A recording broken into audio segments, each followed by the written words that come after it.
Mathioya Member of Parliament Clement Wambugu is vowing to lobby for his colleagues in Parliament to oppose the bill that is to be tabled in Parliament seeking to tax farm inputs and increase VAT on farmers. Trying to tax the food and farm inputs and all that, I think that would be the most dangerous thing that the government can think about. And if such a thing comes to Parliament, definitely I'll be lobbying my other friends to make sure that we reject that type of a bill. Speaking at Gidwa Polytechnic in his Mathioya constituency, where he supervised one of the 12 greenhouses put up by Mathioya CDF to help increase food productivity in the area, the MP called on the government to ensure that farmers get subsidized fertilizers and have good infrastructure for easier transportation of farm produce.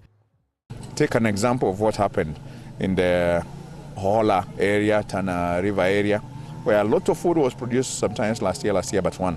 But unfortunately, that food went rotting on the farm because there were no roads to get the food out of that place.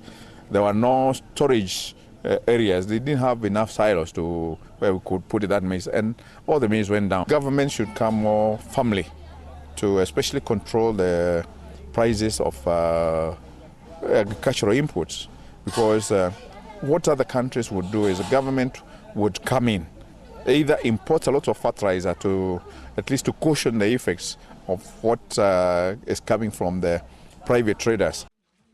He said that the government has not done enough to help farmers in the country as per the Maputo Protocol that stated that every government must have at least 15% of its expenditure directed towards agriculture. His constituency has therefore put up measures to eradicate hunger and poverty.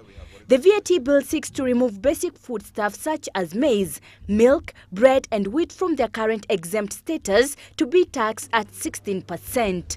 Pharmaceutical products and farm inputs, among many others, will also be subjected to tax. Though the VAT bill is one piece of legislation that the government hopes will help increase tax collection, some experts have challenged it, saying it will only erode the economic gains made in the last few years. More fears are that, given that about 40% of Kenyans are food insecure, taxing farm produce and inputs will only serve to compound the deficit. Kenyans are already overburdened by other things, high cost of living.